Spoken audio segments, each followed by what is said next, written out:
Okay, welcome everybody to this panel on a Friday afternoon. I'm Esther Gabara. I'm a professor at Duke University in Romance Studies and Art History and Visual Studies. I'll be the moderator for this afternoon's panel. Just quickly, you will be able to hear the three presentations, and the order is as follows: Caroline Perrée, and then Pedro Lasch, and finally César Martinez Silva. During the first and the last presentations, there will be simultaneous translation available into English. At that point, you can click on the interpretation button you see at the bottom of your screen. It looks like a globe, and choose that you want to listen in English. So please go ahead and do that if you would like to be listening to the presentation. If you want to hear it in Spanish, you can keep it. You don't have to do anything. It will come. You'll just hear César speak in Spanish. At the end, there will be time for questions. We welcome them. Please, however, use the Q&A button at the bottom rather than the chat. You won't be able to ask questions in the chat, only in the Q&A. We'll see those, and I will help sort them out to have them directed at the panelists. During that Q&A session, there will be consecutive translation. In other words, the person who answers that or who needs the question translated into the appropriate language will do that. So you will not use the interpretation button during the Q&A. And we will end exactly at 4:30. So I'll briefly, so as not to use too much time, introduce our presenters.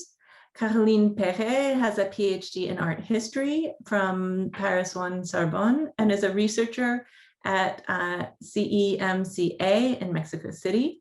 She has co-authored several works, including Materialized Desire from 2018, Cuerpos Memorables from 2018, and Ex Votos de México, Tradición y Transgresión from 2017.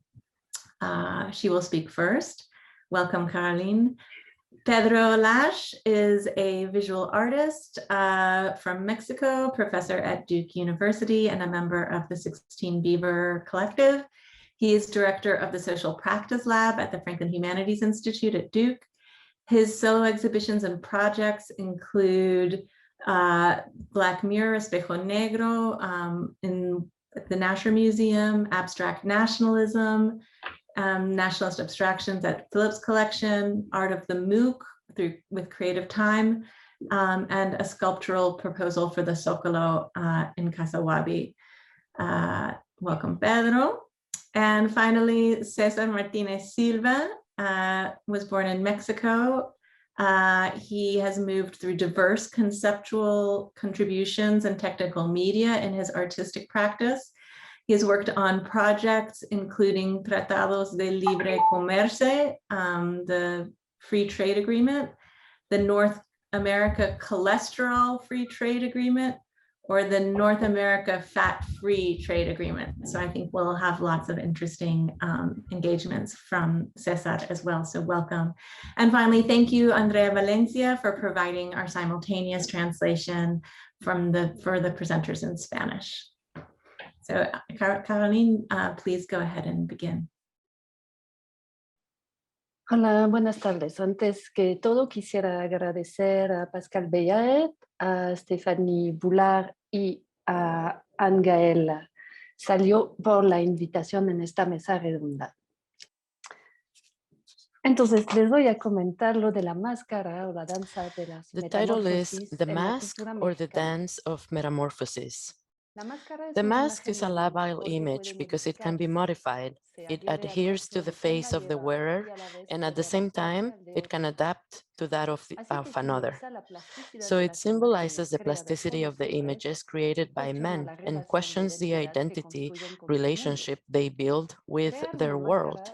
Creating a mask means modeling an appearance in the likeness of something.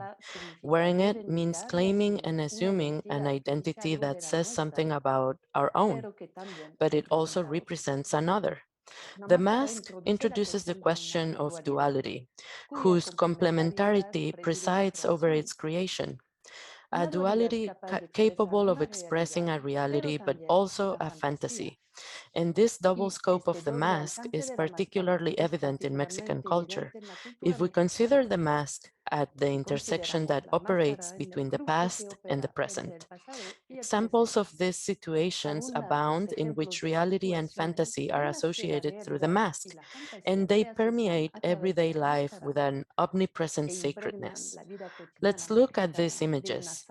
The first one associates a representation of life and death, and the other two represent the costumes and masks of wrestlers. The first image is a pre-Columbian mask, but at the same time, it is also Baroque, in the sense that it plastically represents the mortal condition of the human being, symbolized by a half flesh and a half skeleton. The mask of the fighters perhaps belong to the order of fantasy, to a conjuring force both on the part of the wearer and the spectator. The wrestler's mask hides the real identity of a person while he exhibits what he wants to look like. The mask was made to protect the wearer from him and designed to impose himself on his opponent and seduce the public from him, cultivating mystery in both cases. All these intentions reminds us of Picasso's words about African masks or fetishes. For him, they all had the same function, says Malraux in his interviews with the painter, transcribed in La Tête d'Obsidienne.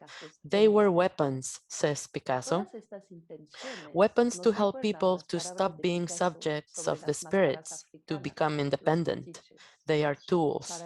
If we embody the spirits, we become independent. In Mexico, wrestlers are superheroes and idols in the religious sense. The poet Daniel Telles speaks of the sacredness that they inspire of those who approach them. The poet dedicates ex voto poems to the fighters, following the model of the paintings that the believer offers to the saint, if he has intervened on their behalf. The mortal condition of the fighters allows the simple spectator, the ordinary man, to identify with the superheroes in a phantasmagorical vision of his being, endowed with a multiplied force.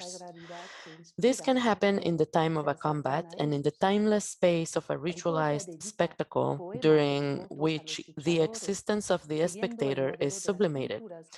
At the same time, the wrestler's mask keeps the distance, that of the fetish that is worshipped. A copy of the object can be bought at the end of the show, with the illusion that you're taking part of the power of the admired hero.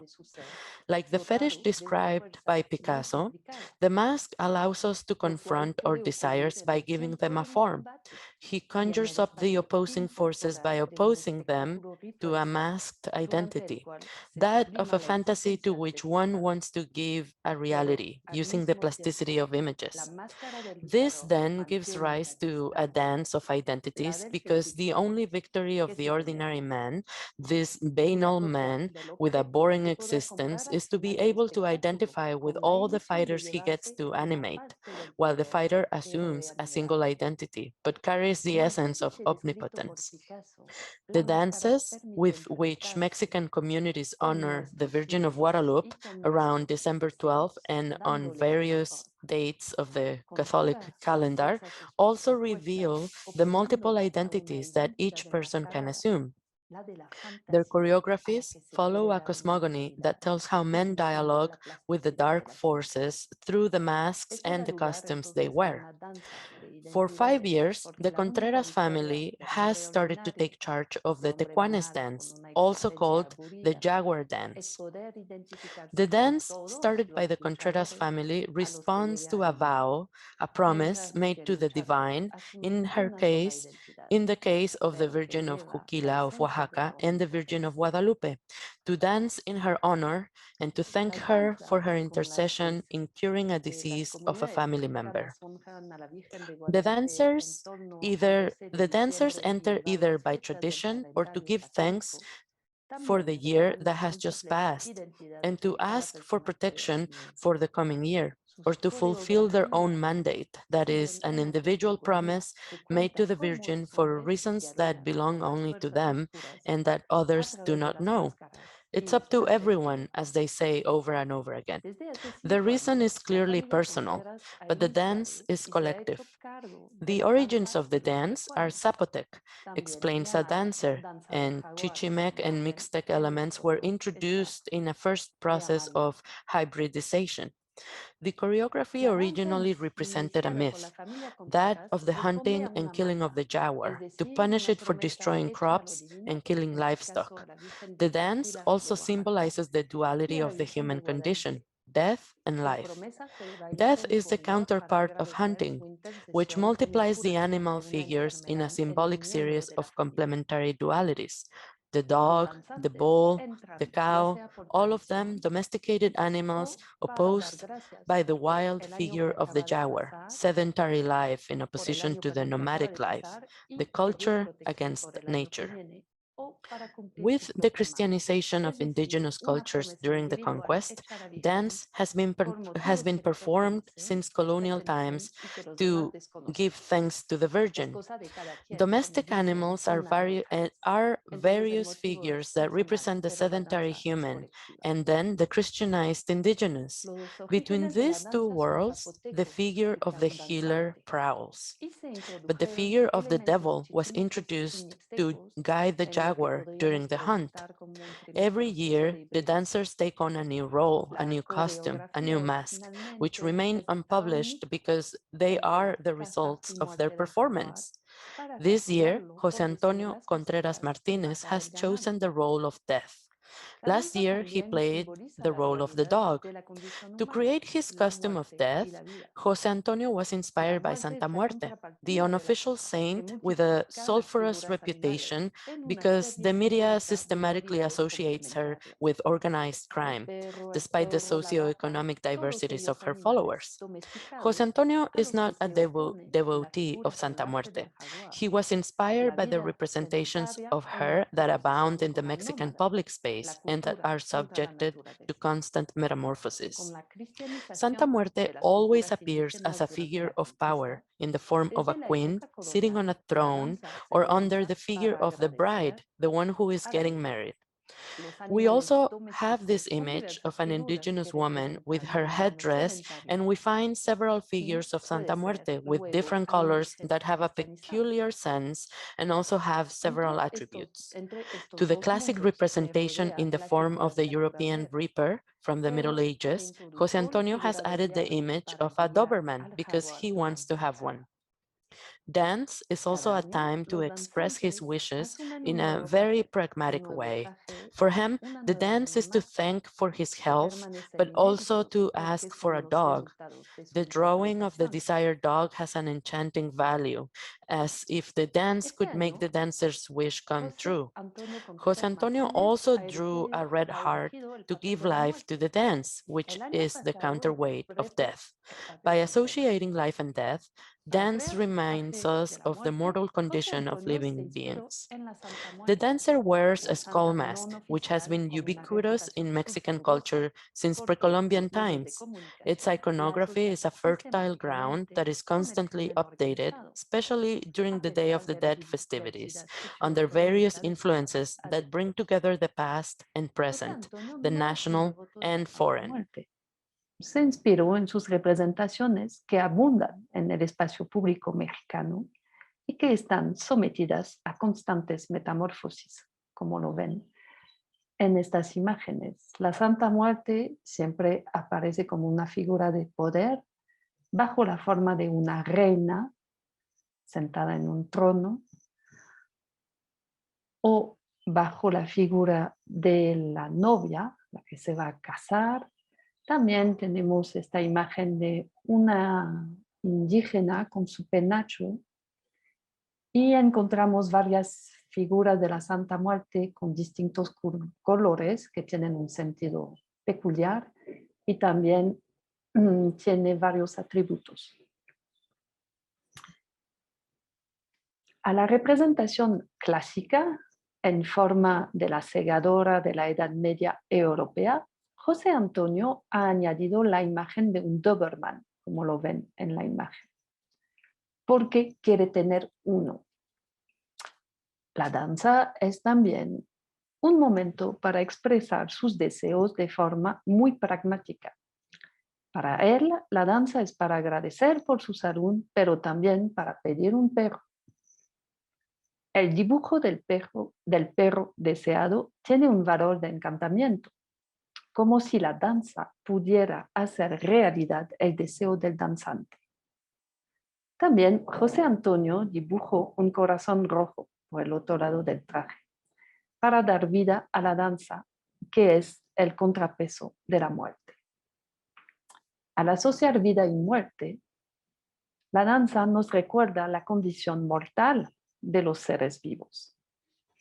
El danzante, como lo ven en la foto al lado, lleva también una máscara de calavera, la cual ha sido omnipresente en la cultura mexicana desde tiempos precolombinos.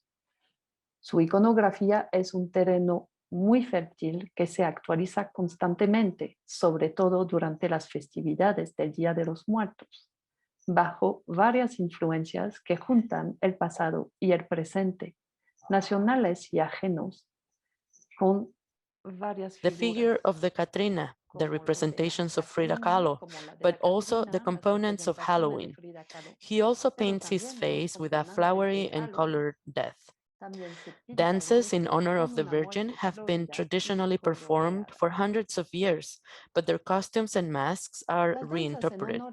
Each person personifies them to their liking, resorting to a heteroclite imaginary that intertwines the virtual images that circulate on social networks and devotional practices with the wishes of the dancer. The mask in Mexican culture reveals a source based on permanent processes of hybridization, which are nourished by a mobile, cosmopolitan, and abundant imaginary, where the origin is always plural. Its reality lies in the complexity of the intertwined layers and in the plasticity of the images that illustrate them. Like pre-Columbian cyclical time, Mexican identity continues to be crafted with the movement of a wheel, which integrates eclectic elements in its path to compose a third culture. I have spoken many times of a complementary duality, but Mexican culture goes beyond ambivalences. Born from the Benjaminian whirlwind of the encounter of a before and now, the Mexican identity does not stop mixing in the contact of those who are part of it.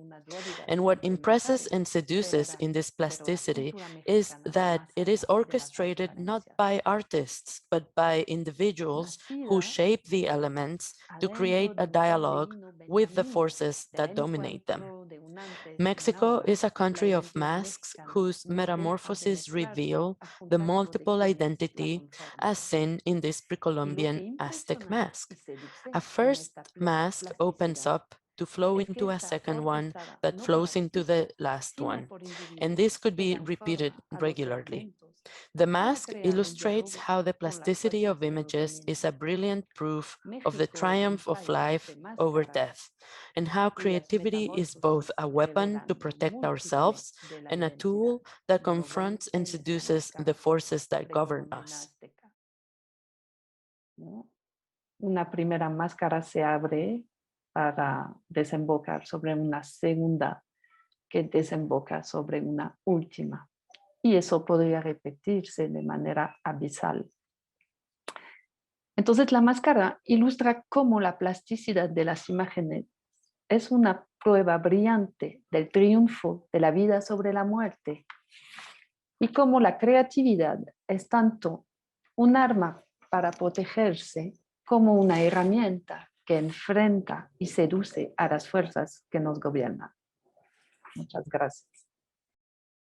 Hi, hello, everybody. Thank you very much. Muchas gracias por permitirme estar aquí en este extraordinario intercambio multicultural.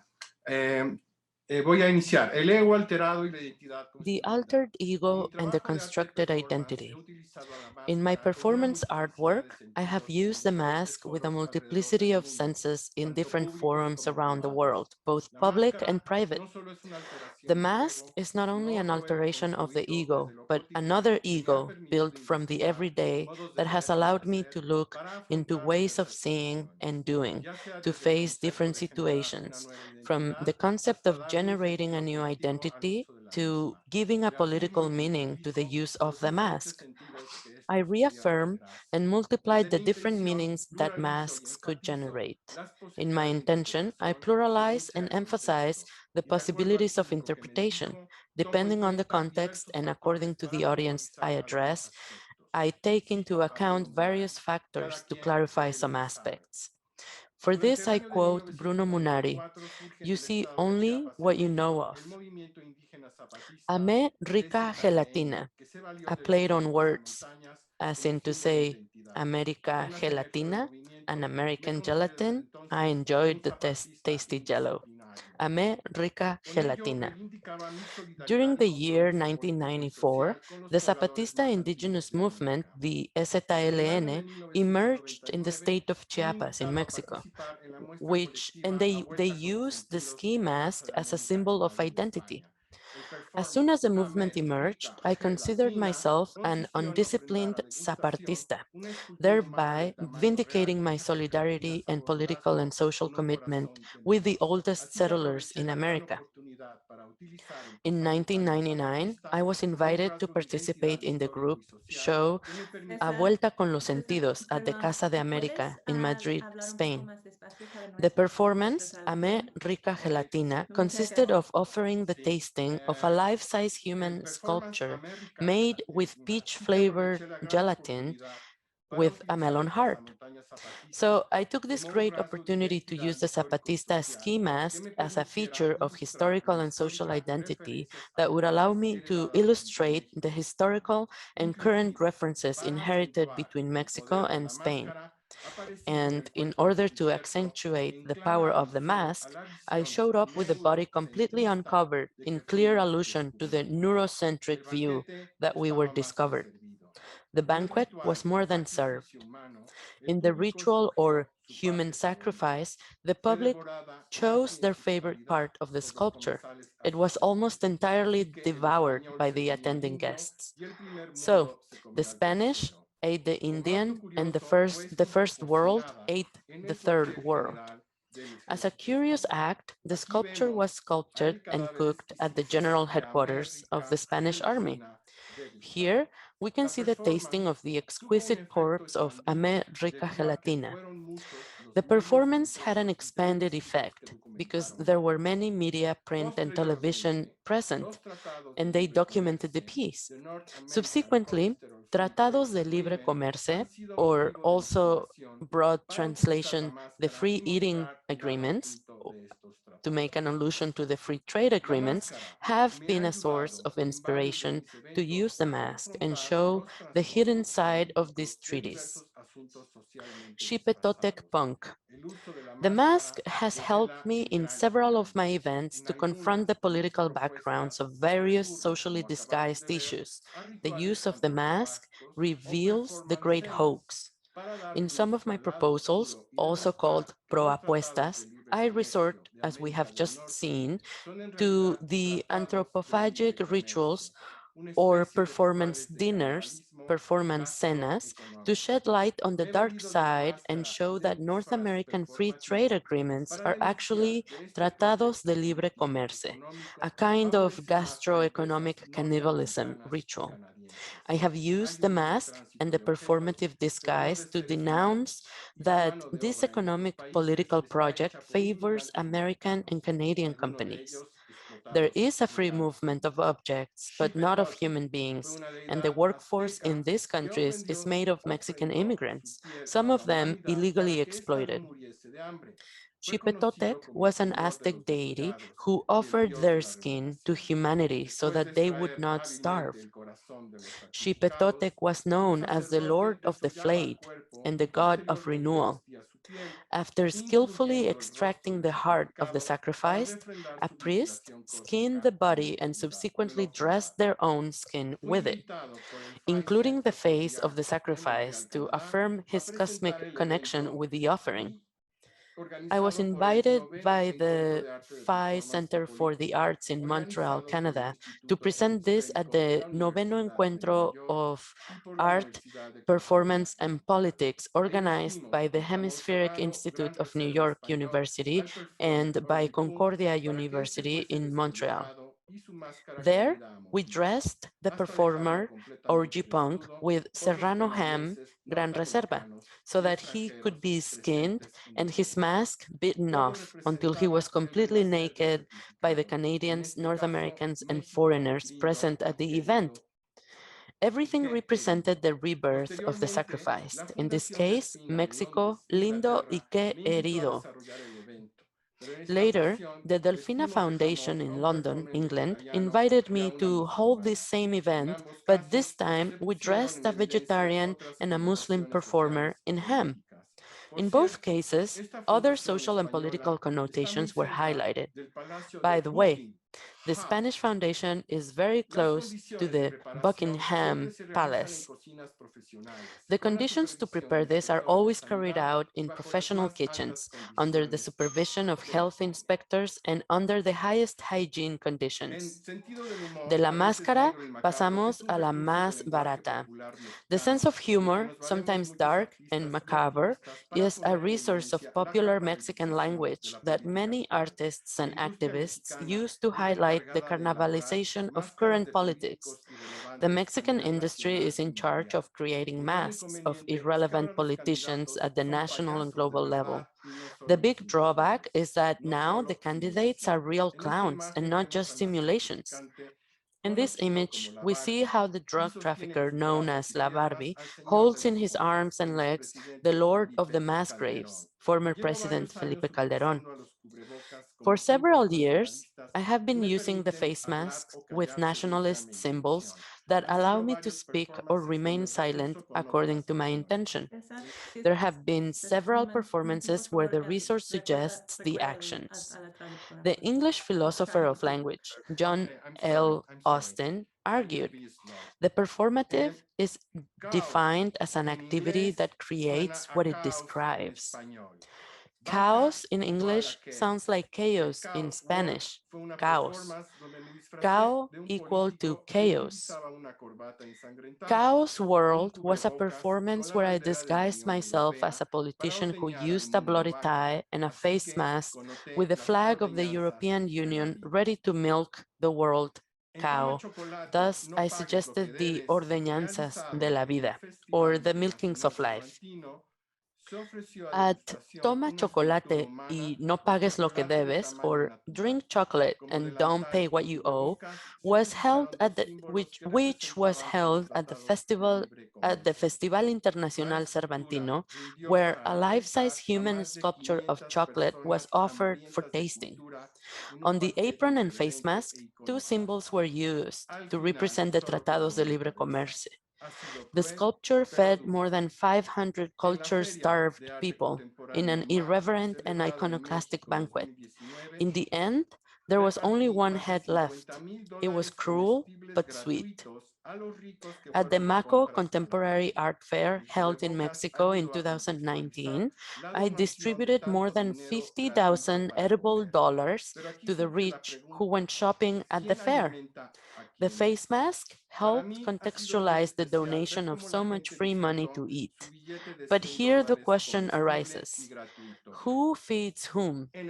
For me, it was very special to see how people enjoy their free edible $100 bill. At the Fort Mason Center in San Francisco in the United States, I offered for tasting several sculptures in the shape of firearms made with savory gelatin. Here we can see the uzilantro, an Uzi made of Serrano Chile caliber coriander gelatin. We also ate the AK-47, which was made of ferocious beans with chorizo shrapnel.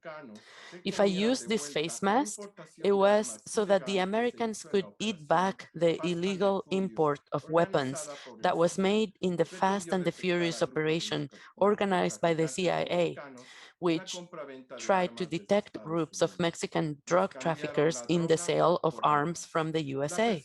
They exchanged drugs for weapons. The person wearing the mask of the former American president has been a professional clown who I hired to help me serve the entire arsenal of edible firearms.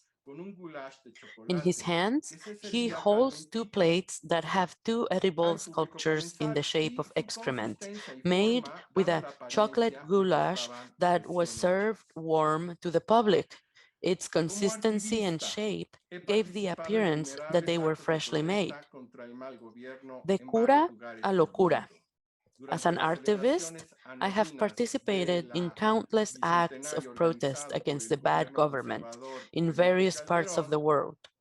During the uninspiring celebrations generated by the conservative government of Felipe Calderón to celebrate the bicentennial of Mexican independence, I created a parody of the father of the country, the priest, el cura, Miguel Hidalgo, whom I baptized as Locura Hidalgo. With the help of a makeup artist in special effects for theater and cinema, we characterized the father of the country as a beggar beaten by the lack of sovereignty and independence in our own country. I dedicated myself to begging on the streets using the resource of the cultural movement, the situationists created by the French philosopher and filmmaker Guy Debord. So I crafted a series of actions and situations on public roads to give visibility to the protest. Many of the images went around the world in various television newscasts and foreign newspapers. I replaced the banner of the Virgin of Guadalupe used by the priest Hidalgo with a paper flip chart that allowed me to create new messages and contradictions as I was walking through the public roads. So the hidden face reveals another identity truer than the one we show every day. For this reason, during one of the demonstrations to prevent the candidacy of President Peña Nieto, in coordination with various groups such as Arte por la Izquierda, Allied Artists, and LGBTQ+ groups, we took plastic grocery bags from a company that promotes illegality and covered up the heads of the sculptures of the heroes and representative heroes of the Mexican Revolution that exist all along the Paseo de la Reforma, one of the main avenues in Mexico City. With this, we exposed the hijacking of democracy. In a second march, we covered up all the monuments with trash bags. Outside the Casa Central de la Universidad in Chile, together with a group of students, we covered the face of Andrés Bello's sculpture with a purple veil, and we wrapped his body with a giant cloth that had a dollar printed on it, where instead of dollar, it said dolor, pain. Andrés Bello was a promoter of free education in South America, but as some of you know, free education in Chile is a simulation. We put the mask on the simulation. The mask of Tezcatlipoca, the Lord of the Smoking Mirror. In 2014, I was summoned by the Bureau of Culture in Mexico City to design and artistically direct the monumental offering of the Day of the Dead, Ofrenda Monumental del Día de Muertos. This happened at the Zócalo of Mexico City. It was an offering dedicated to Mexican literature, where the living voices of dead poets would be worshipped.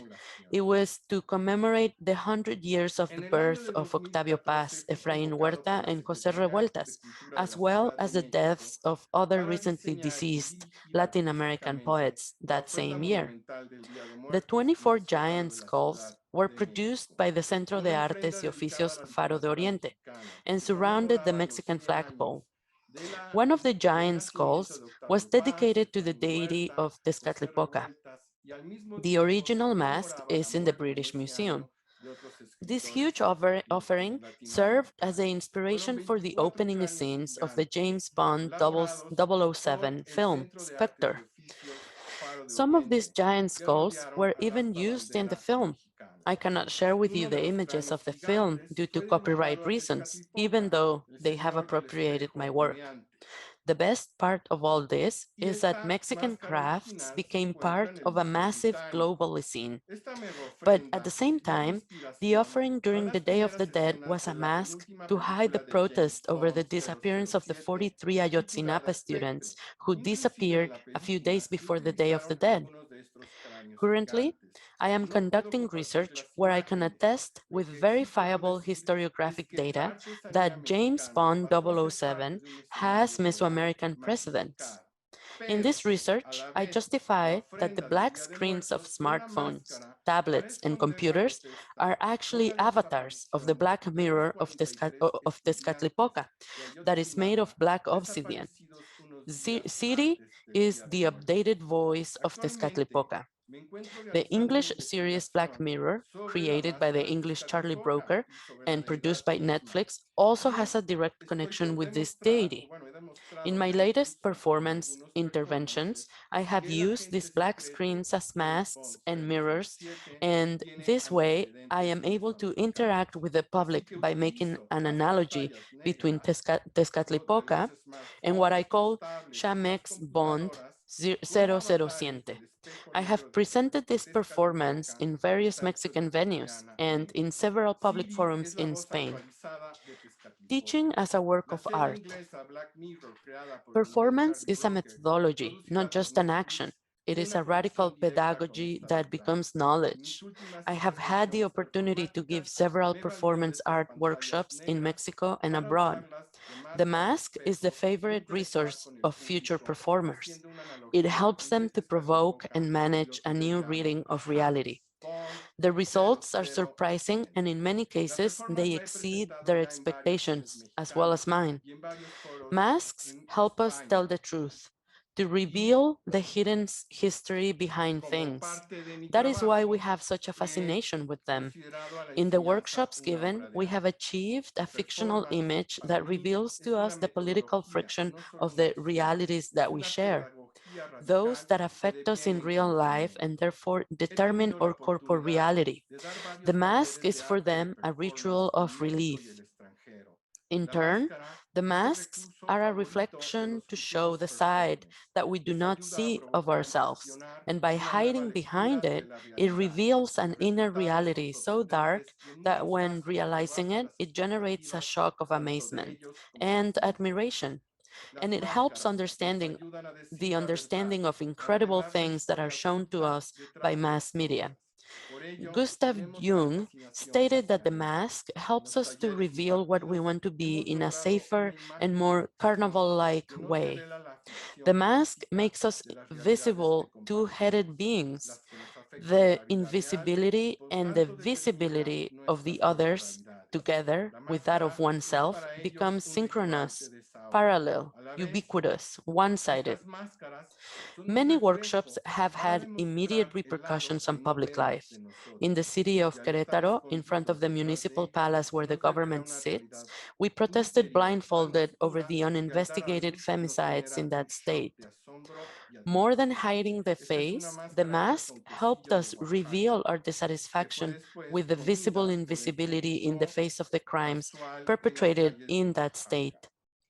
In this image, lying on the ground for more than an hour, a boy commented to his mother, "Look, mother, this is similar to the truth."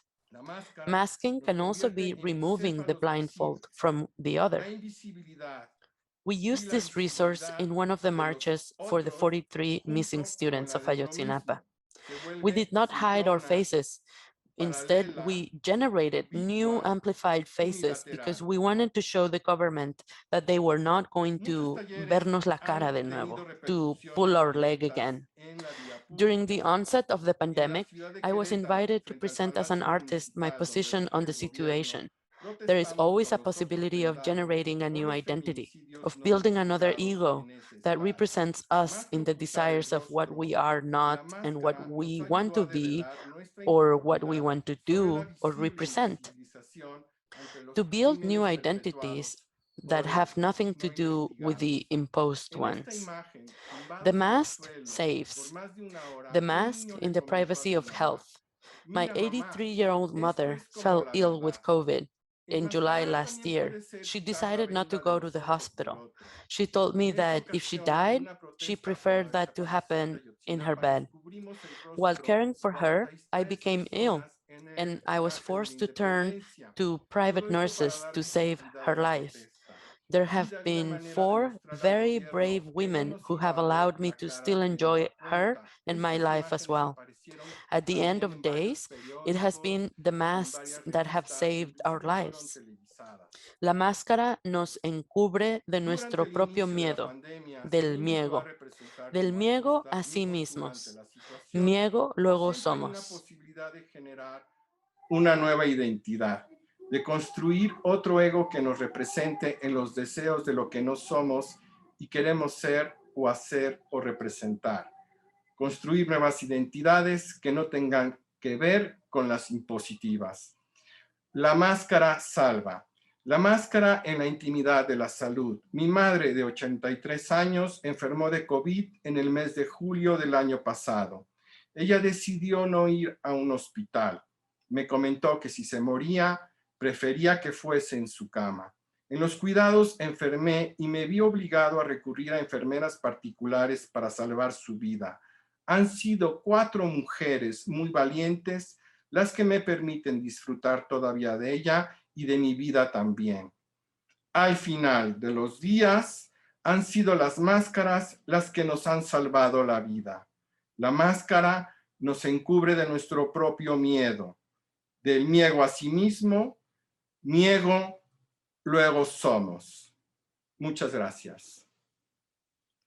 Thank you, César. That was a great presentation, and I think there's a lot of overlap between our interests, as I'm sure you know, but hopefully we can discuss it in the Q&A. I won't really discuss this artwork, but I wanted to share it at the very outset on this short presentation I've prepared called Cosmic Mask or Comic Mask, or Máscara Cómica Cósmica, Mask Cosmique. The 2 projects that I will discuss today have been going on for many years now. One is called Naturalizations, and it's been going on for, I guess, the 2000, apologies for the 2011. We are in 2021. I got it off by 10 years. So it's been going on for about 20 years, even though the design of these mirror masks that I will address was actually from 1994. And the other project is called Espejo Negro, specifically Espectro Indígena. So before I even get into my own work with masks, I want to bring up some examples, some of them you may have seen before, of how masks have featured in the idea of kind of science through contagion, pandemic, and outbreak, but also in everyday life. Specifically the masks that we've been using in the last year, right, to protect ourselves from COVID. I don't know if any of you saw this image, but many people were using their creativity to produce cultural masks. This one to me is quite interesting because it almost feels like a pre-Columbian or a contemporary Mexican mask. But people were doing that all over the place. But there's also the idea of fashion, right? The mask has been incorporated into fashion in all kinds of ways. And I'm of course very interested in that. But the way in which Hollywood has used the mask also is quite relevant. And I unfortunately missed the presentations this morning, but I'm sure people kind of brought up masks like this one. You see all kinds of Hollywood stars here wearing plastic bags or more official masks. But of course, perhaps the most iconic mask of this sort was the one used in the 90s by the cast from Outbreak. This is a mask specifically that was very inspiring to me. In addition to the Zapatista ski mask that we already saw in Cesar's work from the uprising of the indigenous groups in Chiapas, that had such a global impact as well as a national one.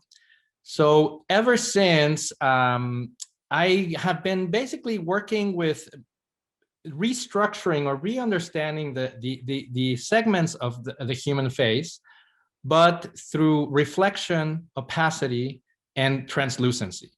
And the idea to do that is both formal, but also political and aesthetic. I've been very influenced by theorists like Erwin Goffman, sociologist, who wrote a book called Facial Interaction. And so it's that type of interest that also led this work. So here you see kind of an example of how the face gets divided. So what you see as black is actually translucent. What you see as white is a stand-in for reflection and so on. And that's kind of allows me to break up the face into different sections, you know? But then people actually can wear these masks. And when they wear them, I create sometimes more performative, artistic installations, sculptural installations, happenings and so on. But I also do workshops. I do probably 90% of the work with these mirror masks are workshops in activist settings and sometimes academic settings, immigrant settings. And that's also the name naturalizations comes from whenever we use the mask, we ask ourselves what this word natural even means. What does it mean to become naturalized? Why do we use that word to speak of citizenship? What are we before we are naturalized? Are we unnatural if we don't have a given citizenship, right? So these are the questions that get asked in these workshops. But in each artwork within the naturalization series, we also explore very different topics. So the one you're seeing now is dedicated to the incredible studies of Duchenne de Boulogne, this neurologist, France. He was the teacher of Charcot, who then became the teacher of Freud. But those of you who kind of study the history of photography know these images. He studied the human muscle. He had to train himself in photography, and he connected the shutter of the camera with an electrode that would basically electrify the human face. And he worked with working class subjects so that he could kind of do these things to them. But also he even worked with cadavers to take pictures of dead bodies that looked like they were making gestures and expressions, you know? In this series called The Mechanism of Human Expression, I use his same division of the human face where he was studying the muscles to create mirror mask patterns. But I've used the mask to create interventions with participants and collaborators in institutions where it becomes about portraiture, right? What is a portrait when we have the absence of the human face? So this was a collaboration I did with the National Portrait Gallery in Washington, D.C. and the National Gallery in 2014. We published a book at the end of these collaborations. So before you saw, Rembrandt in the face of an Egyptian contemporary artist. Here you see Gertrude Stein and, Sotomayor. So depending on what we were basically working to find subjects that visitors wanted to identify themselves with. In the workshops, we do very different things. So for example, here we are in between North and South Korea, we have the most militarized border of the planet. And in 2006, I was doing these workshops with different artists and activists in a project I did with 16 Beaver called Between Us. So here the mirror was used to think about micro borders between people, etc.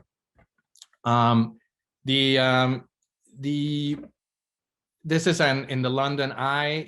There's kind of big Ferris wheel right next to actually it's the second largest tourist attraction after Buckingham Palace, and so we did these workshops about the linearity of time or non-linear time, and so I'll just go very quickly through this type of workshop so you see how the masks mostly get used. This was in Haiti, in Port-au-Prince, where we did a workshop on Frantz Fanon's ideas of black face, white mask. Many of these high school students had heard of Fanon, but they had never read his work. And so while we were reading, we were also talking a little bit about it and using these masks. But I'm also very interested in, like César is, in the use of the mask as a gesture of human defacement. Like basically when it's very different when the Zapatistas use a mask than how people have interpreted the burqa, right, and the hijab, or how these different instances. I think here what you see is a fictional representation, right? This didn't actually happen. In all of the previous reflection, this was published in Rethinking Marxism, you're seeing different places of the world at the same time, but they're all images from the media, from the journalistic media.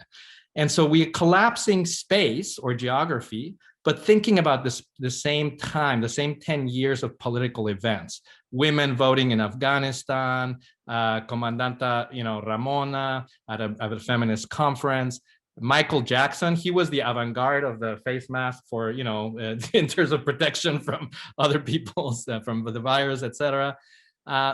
But to end, the last image I have from this series is this one actually never happened. I wanted to do like an interactive database that would just be fed images that it found around the world. And whatever image Google cataloged as popular would be imposed luchador mask or luchadora, whatever image Google found as primitive or primitivo, it would get an African mask. And then if it had indigena, it would get a ski mask. And if it had migrante, it would get one of my mirror masks, So it was a database work, but I think it's relevant to our conversation. Actually, I'll end with this. Maximiliano features twice in my presentation. And even though this panel is officially about Latin America, I am Mexican. I was born and raised in Mexico, but my mother is Austrian. So technically, I have to identify also with this guy who's being shot by the Mexican army, right? Maximiliano was, of course, Austrian, but he was put as part of the French Empire to run Mexico. And so this project is called La Ejecución de Maximiliano, based on the famous Manet painting. And through this work, if 10 people gather, they can use my mirror mask, and they constantly can, through a tableau vivant, reenact the execution of Maximilian, right? The kind of like Cesar mentioned Tezcatlipoca, I've been fascinated by Black mirrors and the idea of Tezcatlipoca since at least 2006, probably longer, 2007. But the first artwork that I did with this topic was at the Nasher Museum, and it was a commissioned work to be in conversation with this massive exhibition called Del Greco a Velázquez. And so after like about 80,000 people came through the show, Del Greco a Velázquez, in 3 months, they all saw that show of Baroque paintings, but then they came to see what I did with the permanent collection of the Nasher, which was select about 15 pre-Columbian works, all from different periods and civilizations, but they were all turning their back against you. And so the only way you could see them was through these black rectangular mirrors that I put in front of them. And once you did that, your eyes adjusted to the darkness, and you would see these ghosts that were actually sandwiched behind the dark glass. Here you see José de Riveras, La Mujer Barbuda y su Esposo. This bearded woman is breastfeeding her child. And you see this beautiful sculpture from the Nayarit region made of volcanic stone showing her breast and signs of fertility. I have done multiple installations by now, always site-specific, working with museum collections. But the one that specifically brings me to the topic of masks that we're talking about today happened at the MOAC, and it's a work that is in the collection of the MOAC. In fact, it will open very soon. They have a big show coming up as soon as COVID allows on their permanent collection, and this installation will be open again.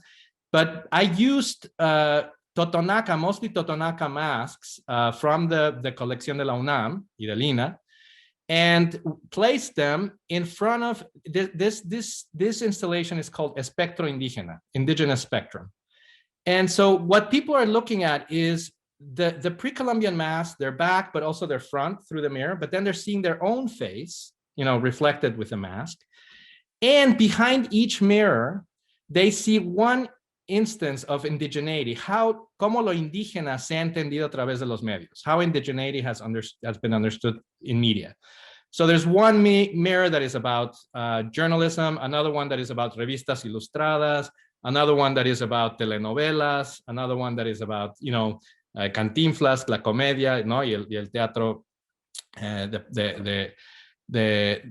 you know, like different periods. And these works are very hard to show in computers and projectors and so on, because there's a big range of darkness to light.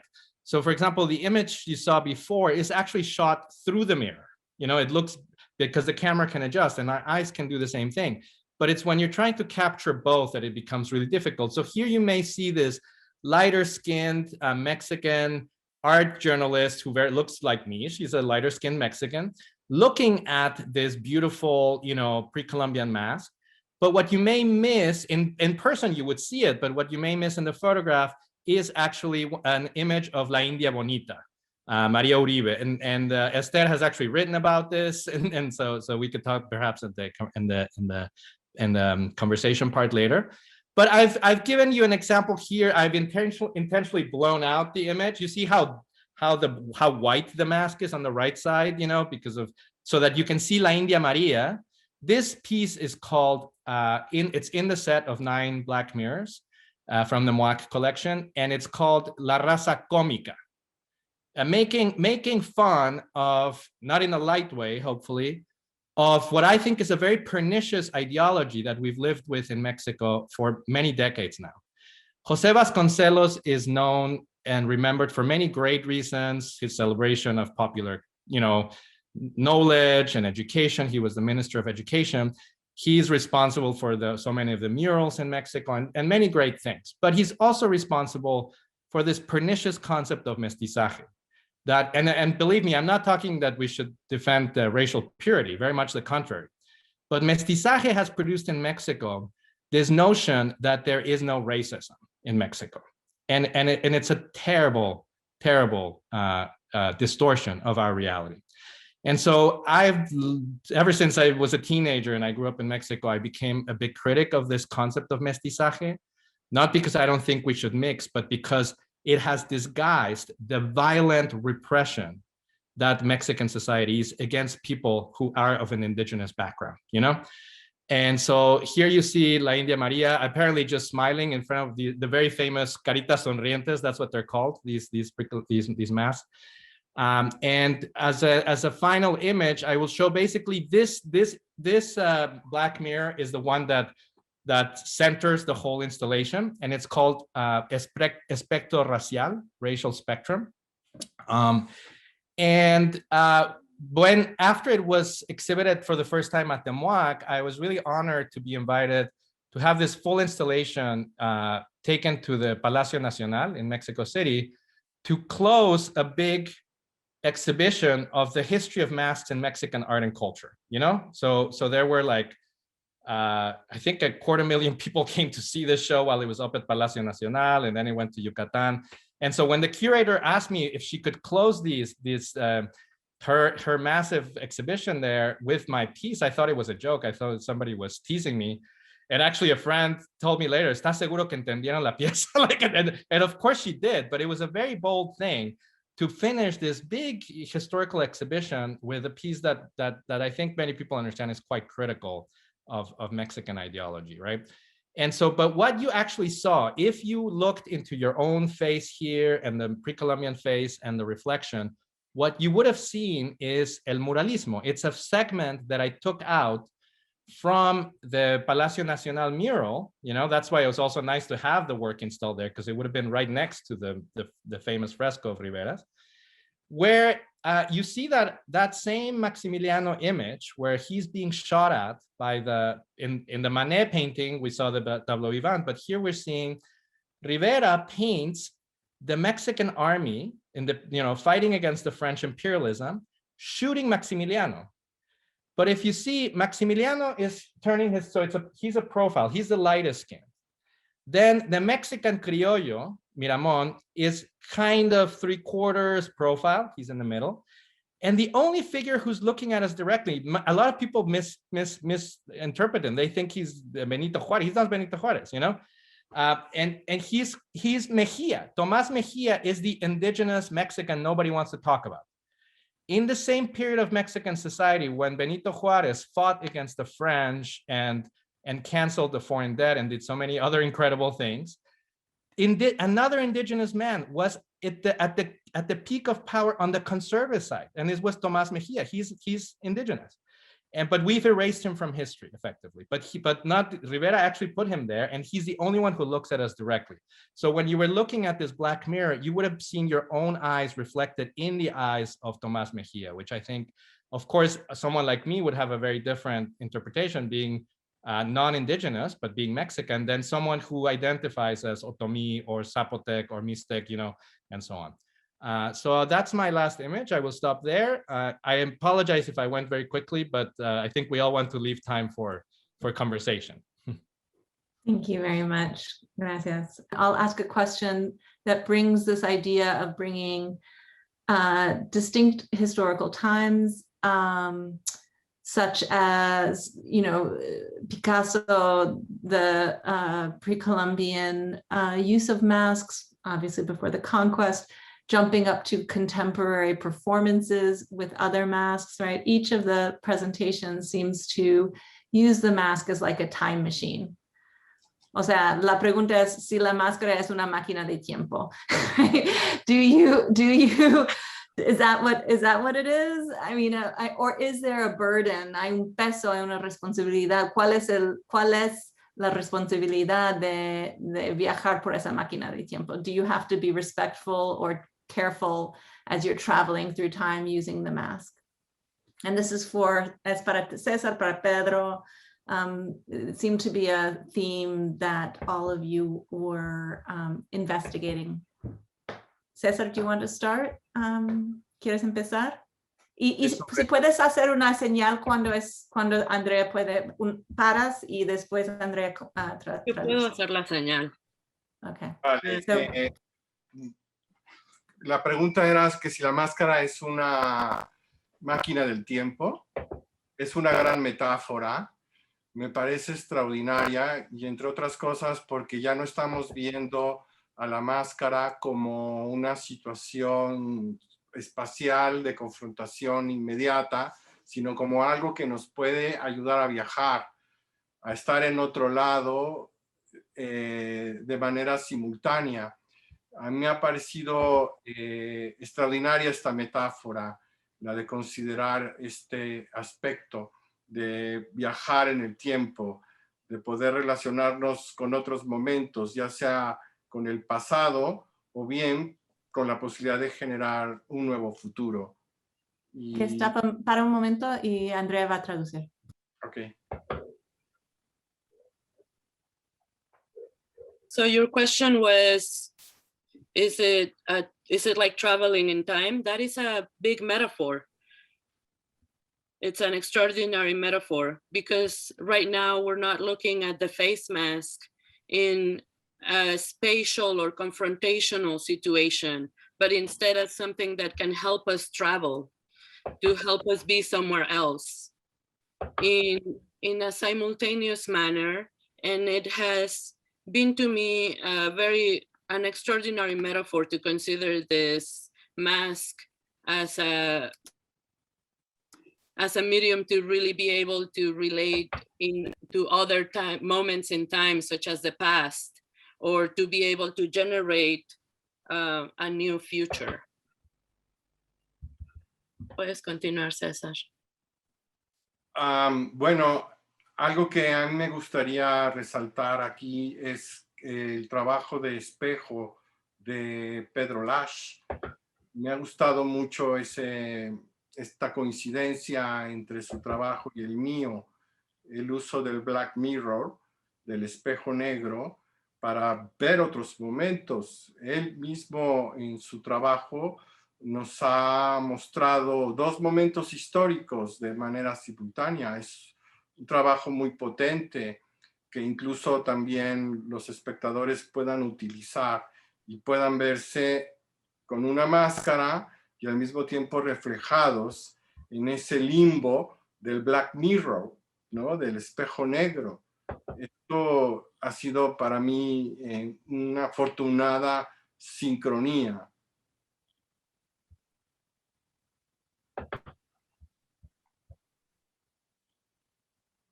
And so one of the things that I would like to emphasize is the mirror work by Pedro Lasch. I have really enjoyed this coincidence between my own work and Pedro's own work, where we use the black mirror to really be able to see different moments in time. And through your work, you've actually showed us different historical moments. It's a very powerful work, the one you do, because the audience can also use them and see themselves as a mask. And at the same time, they see themselves reflected in this black mirror. Thank you, Cesar. I mean, I think maybe I can also. Pedro, can you hold on one sec? I think, Andrea, let me just tell the audience, I'm sorry, the communication's been a little difficult, everyone. If you have questions for Pedro, Cesar, or Caroline, if you know her work from before, please do put them in the Q&A and I'll start looking through. Andrea, did you finish the translation for Cesar?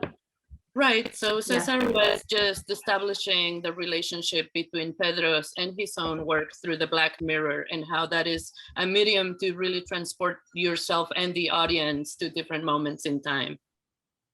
Thank you. Pedro, can you please go ahead and respond? That would be great. Yes, and I mean, I think I will say, yes, I agree, Cesar. It's been very nice to see these, on the one hand, overlapping interests, but also very different approaches to how to address one topic, you know. But I also, in connection to what you were asking, Esther, about time and the time machine, I mean, you know this, but others don't, that I've done a whole other installation from Black Mirror that is called Reflections on Time, which is about the whole idea of the temporality of the Black Mirror, right? Which in this case is linked to mask and the MWAC installation, but doesn't have to be. And one thing that interests me about the space of the Black Mirror in relation to pre-Columbian time, contemporary time, and colonial time is that we tend to separate these as if we could, but of course the mirror makes it obvious that there's a trend. You can transgress through the mirror. You can inhabit the mirror. You can go into the space that is behind the mirror. And this is kind of the idea, right? And Pete Siegel, a scholar of sexuality and pre-Columbian, specifically Nahua, culture, actually wrote an essay in my Black Mirror book about this idea of the liminality of the reflection. But perhaps to link it to a question to Caroline, if she can hear us, I wanted to ask, because your question, Esther, is also disciplinary. Like, as artists, we are allowed to break, to be time travelers, but historians and scholars, who have that profession, anthropologists, etc., who work with masks, are given kind of a mission to stay in their time, in their study period, And so I'm curious, Caroline, what it's been like to you to go between the contemporary, the Tecuan, like what are the Tecuanes? Are they contemporary? Are they pre-Columbian? Of course they're contemporary, right? But the way in which masks get used as ritual, and this is the word that I wanted to introduce for everyone as a question, is the idea of ritual. Masks aren't just what they look like. They are used for ritual purposes, whether they're contemporary art or kind of by social groups. And so I'm curious what you think about this concept of ritual, Caroline, and this idea of the disciplinarity of history. Es el tema de la... ¿Me escuchan, verdad? Sí. Para mí es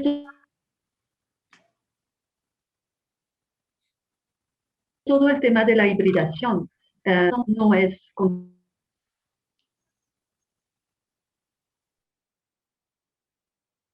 Es muy difícil, Caroline. It's very difficult. We seem to be every time she begins Contemporáneo, son varios y eso da ¿sí?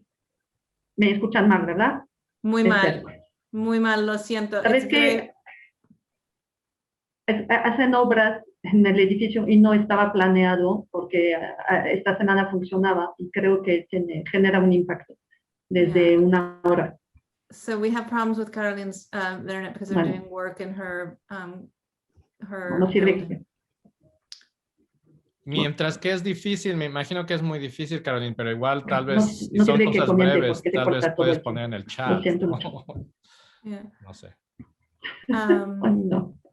Okay. Do you want maybe Caroline try one more time and then we'll move on. Try intenta una vez haz un esfuerzo una vez más. Can you try one more time? Yes. La idea para mí de estas danzas, de las máscaras, de la luchadora, de los luchadores.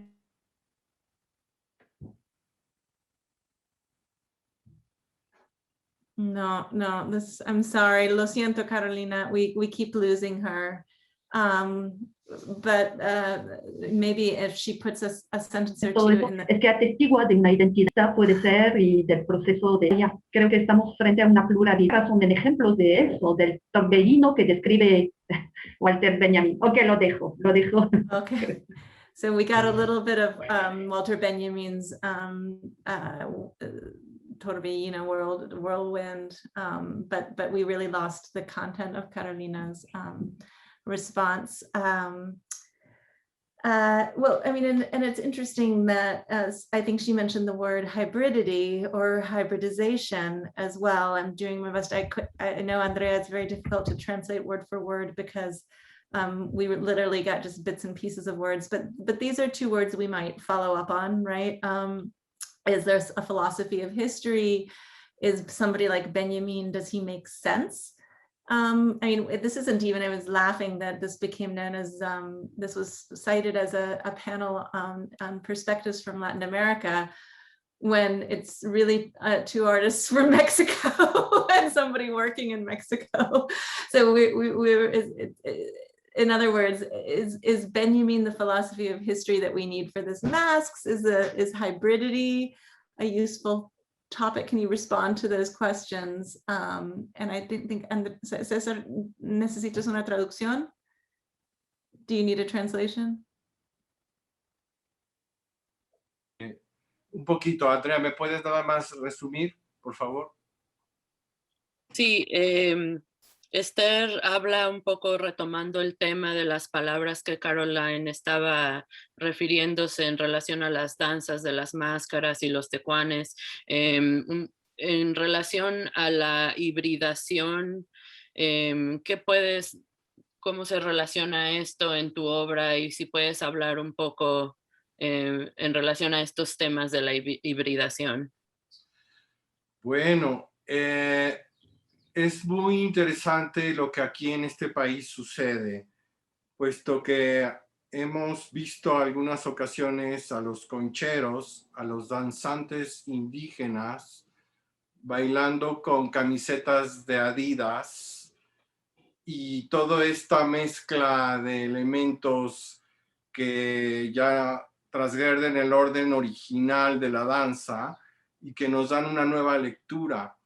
Esto es el surrealismo fantástico cotidiano en el que vivimos los mexicanos.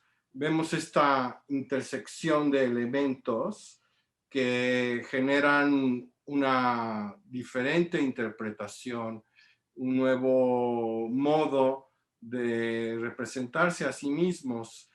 En el zócalo de la ciudad podemos ver a danzantes, a personas que usan el atuendo lo más fiel al original, pero hemos encontrado que existen interacciones donde la persona que a veces usa el atuendo pues no corresponde a la autenticidad. Anteriormente existía en el Zócalo la cantina El Nivel. Y era muy... Okay.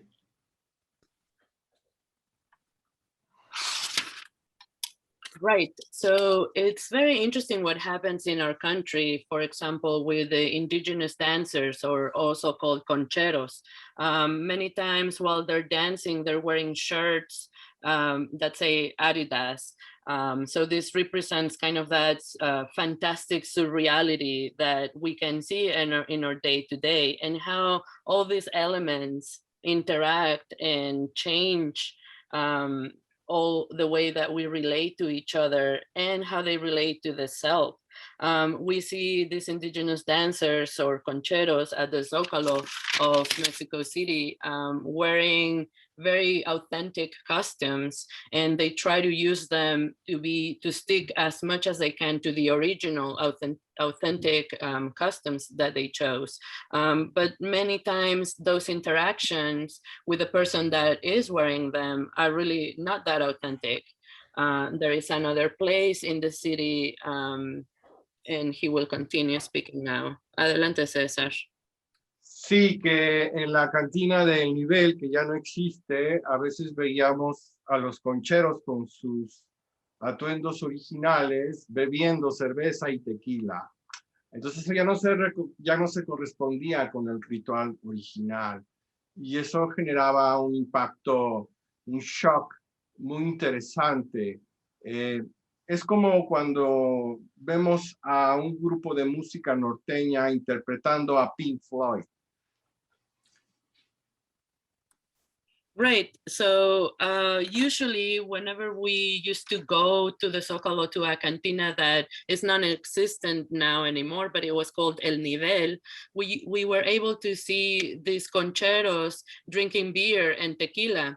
And so after they step out of custom, this relationship became sort of surreal. And this posed a very interesting shock into what we could see there. Well, and then maybe this is a good thing to also weave at least some of the few images we saw of Caroline's presentation. Like, I've actually seen the Danza de los Tecuanes, or participate not as a dancer, but as someone with a community in the immigrant communities of Brooklyn and, and the Bronx and Queens, where this dance that is so ancient and so contemporary gets performed in New York, So this idea of the hybridity, I think, is. But in terms of your question also, Esther, of whether Benjamin is relevant or not, or how we think of this space of Mexicans representing Latin America, I mean, I think for me, it was quite deliberate introducing the figure of Maximiliano in both aspects of my presentation, So the Maximiliano is an Austrian emperor imposed by the French Empire in Mexico.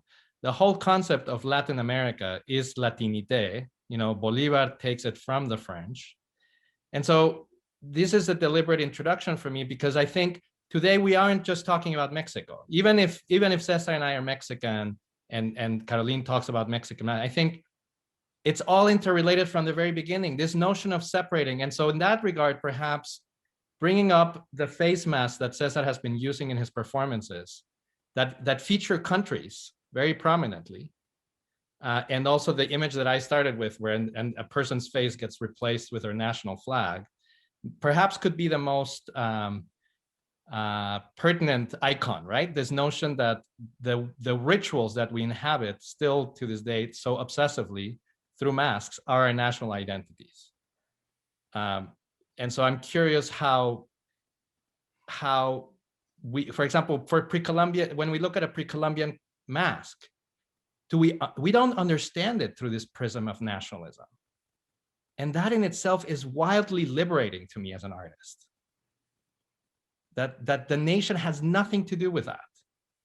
Even if the states want to take claim of it, to me, a subtext of this question around Benjamin, to me, Benjamin is very relevant, but the subtext of the question is nationalism and how it plays out in these international conversations always, right?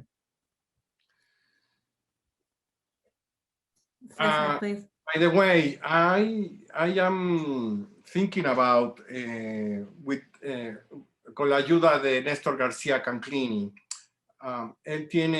he has a book, he wrote a book, The Hibridismo Cultural, and he is putting attention how we are going to interpret the Indians' things, cómo nosotros nos apropiamos de algunos elementos que tienen un valor para los indígenas y que luego nosotros convertimos en objetos decorativos.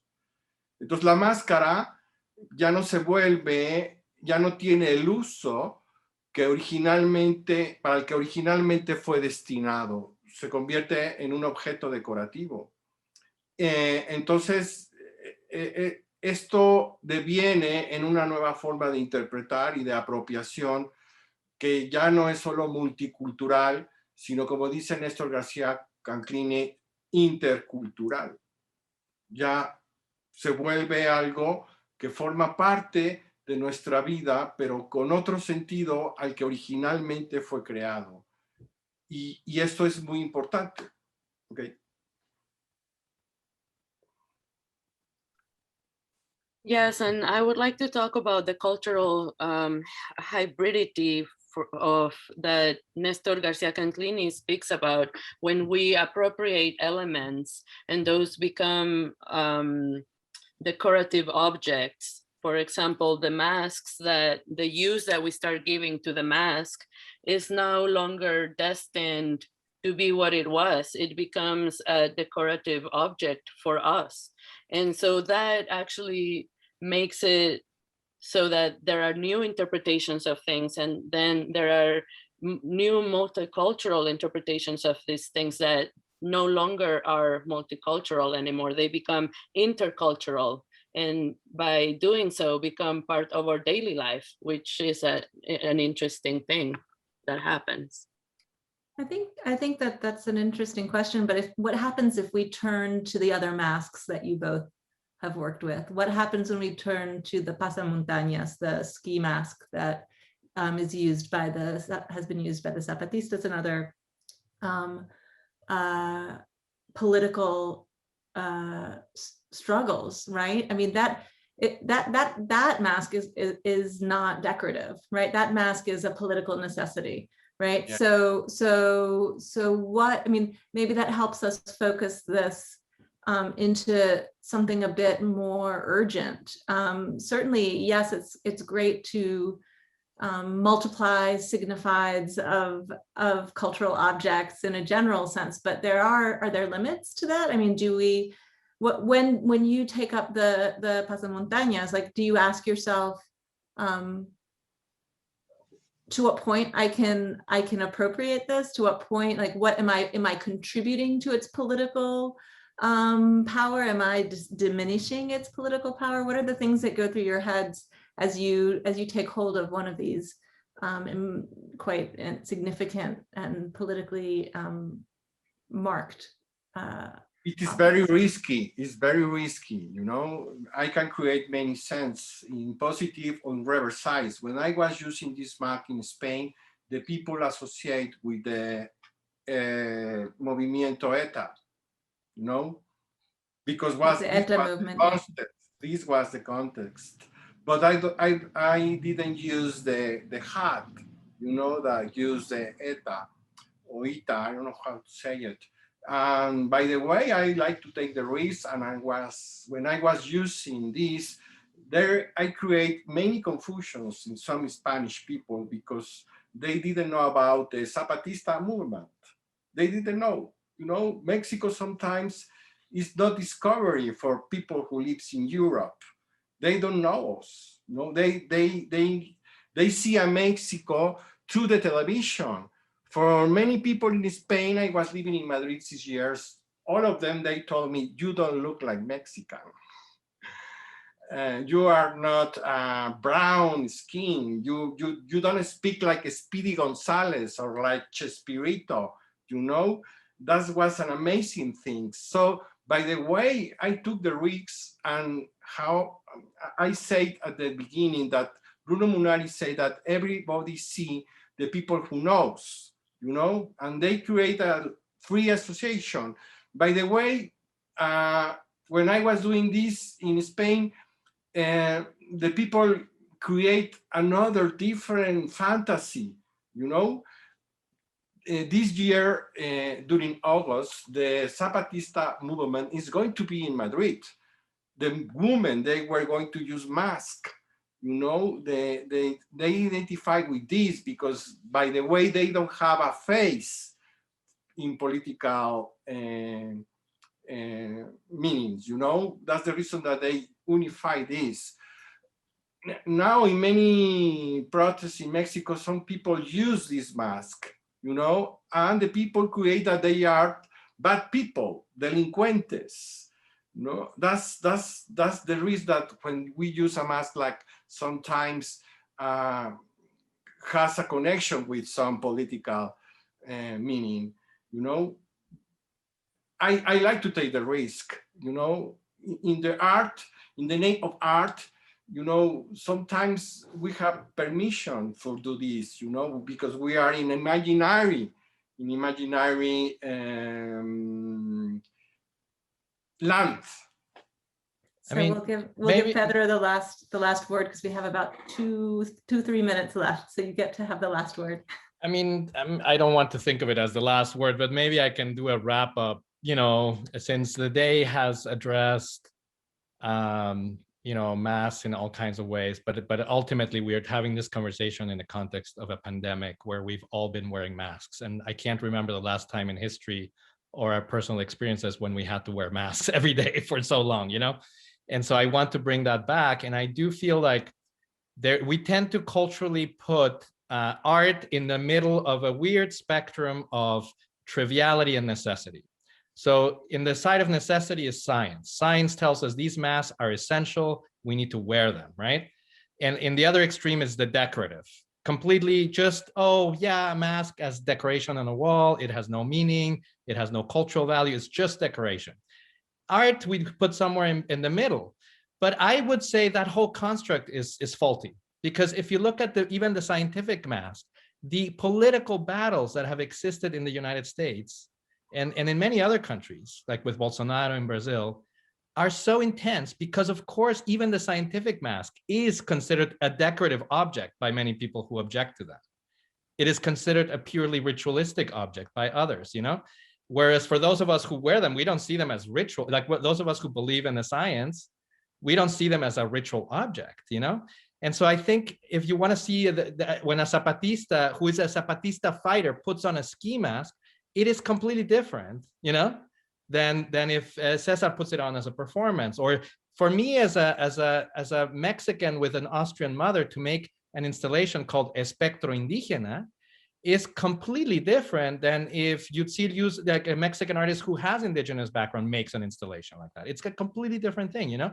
And so I think it's important to locate ourselves in how we relate to each particular kind of mask, you know, in this form of spectrum, perhaps. Yeah. Well, muchas gracias. Thank you to all. I apologize on behalf of the organizers for your not having access to Caroline's presentation and to Carolina for not being able to enjoy it with her. Gracias, Pedro. Gracias, Cesar. Thank you both. And to Andrea for the valiant work of translating. And I hope you all stay safe and have wear your masks. Adios.